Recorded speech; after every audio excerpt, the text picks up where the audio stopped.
بنا لے اپنا بندہ دل بدل دے۔ افطار کی دعا کب پڑھی جائے؟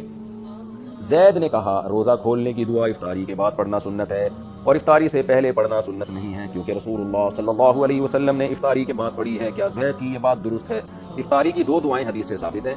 ایک دعا ہے ذهب الظما وابتلت العروق وثبت الاجر ان شاء اللہ، پیاس چلی گئی اور رگیں تر ہو گئیں اور اللہ نے چاہا تو روزے کا اجر ہمارے اعمال میں لکھ دیا گیا۔ یہ دعا عربی میں پڑھی، پھر اس کا ترجمہ۔ تو یہ دعا تو بالاتفاق افطاری کے بعد ہے، جب آپ نے افطاری کر لی، طبیعت کو سکون حاصل ہو گیا، اس کے بعد یہ دعا پڑھیں۔ اور ایک دعا جو ابو داؤد میں مرسل حدیث ہے، صحابی کا واسطہ حذف کر کے تابعی ڈائریکٹ نبی صلی اللہ علیہ وسلم سے نقل کرتے ہیں، وہ دعا کیا نقل کرتے ہیں؟ حدیث مرسل ہے اللہم لک صمت وعلی رزقک افطرت۔ تو اس کے بارے میں آتا ہے کہ کان اذا افطر، نبی صلی اللہ علیہ وسلم جب افطار کرتے تو پھر آپ یہ دعا پڑھتے اللہم لک صمت وعلی رزقک افطرت، اے اللہ میں نے تیرے لیے روزہ رکھا اور میں نے تیرے ہی لیے افطار کیا۔ اس دعا کے بارے میں فقہاء کا اختلاف ہوا ہے کہ یہ افطاری سے پہلے پڑھنے کی ہے یا افطاری کے بعد پڑھنے کی ہے۔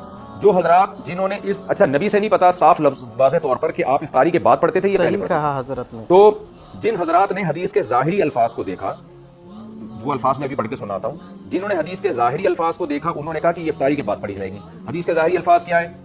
کانا اذا افطر، نبی جب افطار کرتے، تو اس سے تو پتہ چل رہا ہے جب افطار کر لیتے افطاری کے بعد یہ دعا پڑھتے۔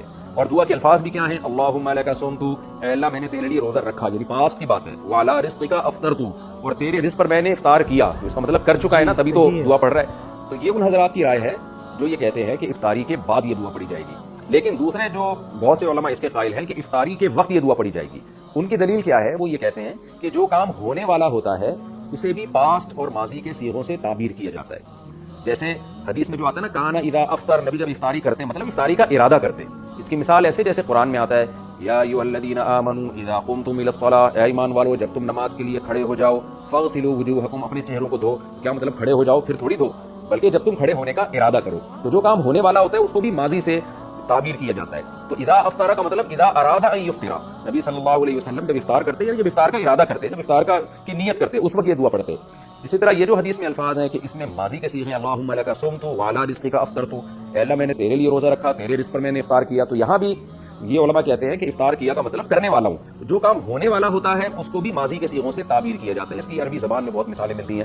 تو اب دونوں طرف دلائل ہیں اور کوئی یقینی دلیل کسی ایک مسلک کی تائید کے لیے بھی نہیں۔ بالکل صحیح۔ البتہ ہماری رائے میں یہ جو دوسرا موقف ہے یہ زیادہ دلیل کے لحاظ سے اس لیے افضل معلوم ہوتا ہے۔ دوسرا موقف کیا ہے کہ افطاری سے پہلے پڑھنی چاہیے یہ دعا، یعنی افطاری کے وقت، افطاری کا بالکل ٹائم ہو چکا ہے تو آپ کھجور کھانے سے پہلے، پانی پینے سے پہلے یہ دعا پڑھ لیں اللہم لک صمت وعلی رزقک افطرت، یہ پڑھ کے آپ کھائیں۔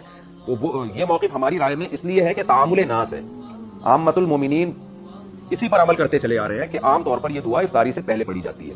اور ویسے بھی دو دعائیں ہیں، تو ایک افطاری سے پہلے پڑھ لی جائے اور ایک افطاری کے بعد، کیونکہ افطاری کے بعد والی جو دعا ہے وہ تو متعین ہے، ذهب الظما وابتلت العروق وثبت الاجر ان شاء اللہ تعالی۔ تو ہماری رائے میں یہ دوسرا موقف زیادہ بہتر معلوم ہوتا ہے تعامل ناس، لوگوں کے عمل کی وجہ سے۔ تو شریعت میں جو ہے نا اتفاق، اتحاد، ما رآہ المؤمنون حسنا فهو عند اللہ حسن، عبداللہ بن مسعود کا قول ہے کہ جس چیز کو مسلمان اچھا سمجھتے ہوں اللہ کی نظر میں بھی وہ اچھی ہوتی ہے۔ تو 1.5 اینٹ کی الگ سے مسجد نہیں بنانی چاہیے، جب جس پر سب عمل کر رہے ہیں تو اسی پر عمل کی جائے، جبکہ اس پہ دلیل بھی قائم ہو۔ تو بہرحال دونوں طرف دلائل ہیں، کسی ایک موقف پر سختی کرنا، دوسرے کو برا بھلا کہنا یہ درست نہیں ہے۔ اگر کوئی وہ والا موقف اختیار کرتا ہے کہ نہیں جی افطاری کے بعد ہی یہ دعا پڑھنی چاہیے تو بھی ٹھیک ہے، تو بھی کوئی حرج نہیں ہے، تو کوئی حرج نہیں ہے اس میں۔ تو ہماری رائے یہ ہے کہ بہتر ہے کہ پہلے پڑھ لی جائے اور دوسری والی دعا افطاری کے بعد پڑھی جائے۔